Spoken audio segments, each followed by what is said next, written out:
Quand on décide je vais utiliser une analogie locale, quoi. Quand on décide de mettre sa femme dehors, on ne s'attend pas qu'en partant, elle balaye la maison, quoi.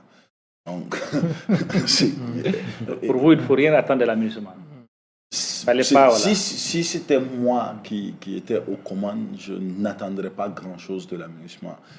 J'allais observer la situation. Parce que Berne n'est pas le seul camp. Oui, par exemple, allez-y, Etienne Fakaba, et puis après. Le mandat de l'amunissement est terminé. Le rôle de l'amunissement au Mali est terminé. Les 6 mois qui ont été donnés par le Conseil de sécurité, c'est simplement pour permettre le désengagement de l'amunissement et permettre à l'armée, à l'État du Mali de rentrer en possession des zones qui étaient sous son contrôle.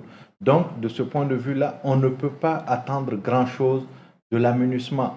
Et deuxième élément, c'est que s'il s'agit de défendre les principes de mise en œuvre de l'accord, là également, l'amunissement n'a plus pour mandat le suivi et la mise en œuvre de l'accord. C'est pourquoi je disais il y a quelques semaines ici que le retrait de l'amunissement aurait dû permettre à l'État du Mali d'engager de nouvelles discussions avec les groupes armés, mais cette fois-ci, pas sous l'égide de l'Algérie, pas sous l'égide de la communauté internationale, mais une vraie discussion entre Maliens pour qu'on puisse trouver effectivement une solution malienne. Oui, ensuite, l'autre élément, c'est que c'est là où je ne suis pas tout à fait d'accord avec Cheikh Oumar, c'est que l'amunissement occupait déjà des territoires du Mali. C'est des territoires du Mali qui sont sous le contrôle, sous la responsabilité de l'État. Et c'est l'État du Mali qui a demandé à l'amunissement de partir.